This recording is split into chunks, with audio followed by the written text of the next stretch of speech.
What it do, baby? Welcome to the first ever Mikey and Aaron business video, baby. Today we're here to talk about how to start a YouTube channel in 2020, how you can grow maybe even 100,000 subscribers in 4 months or 1 million subscribers in a month, like some people. But we didn't McKinnon. No, it was the Janelle girl, the snake girl, the van girl. Oh yeah. Oh, well look, we're gonna tell y'all how to start a YouTube channel, and we're telling you this because we know what it's like. We're very big dreamers, and we want to be bigger YouTubers. Now you might see this channel and be like, what y'all know about YouTube? First of all, boo-boo, we got a whole nother channel that we walking out here, cuz, with 109,000 faithful What It Do crew members. What it do?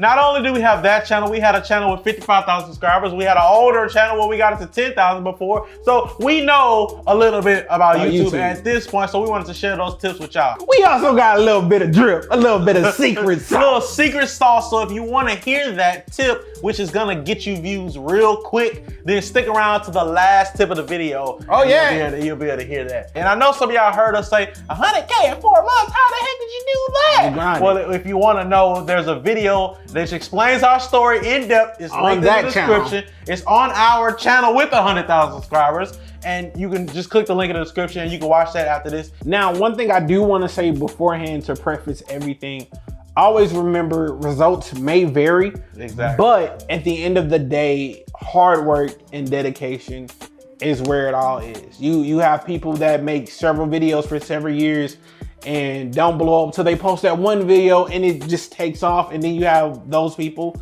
like the fucking van girl, that drop a video and she just takes off because YouTube feeds her content everywhere. Exactly. So, which leads me to the first point, which is make 2 commitments. First commitment, commit to your niche. Second commitment, commit to consistency. So when I say commit to a niche, if you don't know, a niche is your category, your subcategory on YouTube. So if you're... I thought a niche was a female dog. What? Threw me off. A niche is whatever category you are. So your niche could be gaming, sports, entertainment, whatever that is. Find your niche, but don't just find your niche. Commit to that niche, because most likely you're not only going to be in a niche, you're going to be in a sub niche. So you may be a sports channel that doesn't just cover all sports. You may cover the NFL only. Committing to consistency, that might sound a little bit weird, but hard works. You see what I did there? Hard works. Because going hard works. Exactly. You have to be consistent. You have to keep trying. You have to keep pushing out content, regardless of what the numbers look like, regardless of anything. You have to be in your mind, this is something I want to do. If you think about it, anytime we try to learn anything, whether it's from fucking cooking a cheeseburger, spaghetti, lasagna, fucking whatever you want to learn, you dedicate that time to master it. Exactly. And YouTube is no different. Even though you have to think there's 7 billion people on this planet and there's a whole lot of big YouTubers. I mean, hell, you found this channel and you might not have ever heard of us. Exactly. That is how YouTube works. You have to have the durability as well as the ability to stand out, continue forward, and just be yourself. The one thing about us, we were able to consistently be us because we were making content that was completely and utterly authentic to who we are. This is exactly who we are. We're both business minded as well as pretty damn dumb. We can be idiots at the same time. Which leads me to the next point. Find what suits you and your audience. Find what suits you and your audience, because your personality may not be our personality. Yeah. So in our case, our business content is going to be more goofy. We're not going to be like Graham Stephan. And we love Graham. Our reactions are going to be like us. They're not going to be like Perky or Zeus and B-Lou, even though us and Zeus and B-Lou have some similar and we love Perky. And we love Perky, but we're not going to be like them. We are always going to be us. That's why the thing that makes us different, like we have an update video on our channel. On that update video, you get to see, yo, these guys aren't just reactors, because that's not what we just want to be. Exactly. Our mindset is to the commitment is to consistently put out content and to consistently be ourselves. And with doing that, it opened up a million doors. Now, in terms of finding what suits your audience, first you have to find what suits you. So picking your niche, committing to that niche, making a commitment to be consistent and be yourself, you will somehow, some way, whether it's luck or your thoughts, you will run into what your audience likes. It happened to us. It happened to Perky. It happened to Graham Stephan. It happened to Peter McKinnon, PewDiePie. It happened to everybody. But where they started, the one thing that was different from them and between a lot of failed YouTubers get into YouTube with the mindset of, I want to make content like X, Y, and Z. You have to get into the realm of this type of stuff. I want to do this for me because I like it. This is the type of content I like, and this is what I want to produce, because you will be doing this day in and day out, and you have to have fun.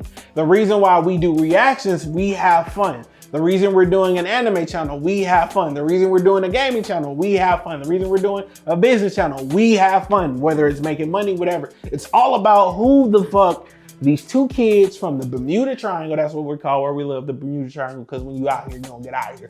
But we made it out the hood.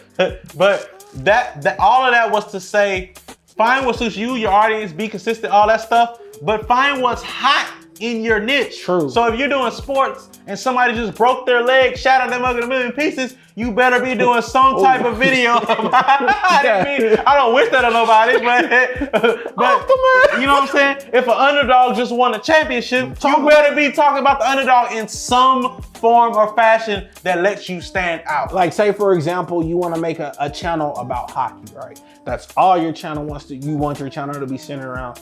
Well, take this into account. Say for example, the Lakers are about to win a championship. You could tie that to your hockey channel. With the Lakers about to win a championship, we never thought it was possible. I wonder if the fucking Pelican Hockeyneers can, if they could win one this year too. Or how this hockey team is similar to the LA Lakers. Yeah. And that will bring two different sports audiences. Even though you're sticking in your niche, hockey, that's gonna bring people, well, what do you mean, how is the flying seagulls like the Lakers? Wayne Gretzky's LeBron James. The next point is value is most important.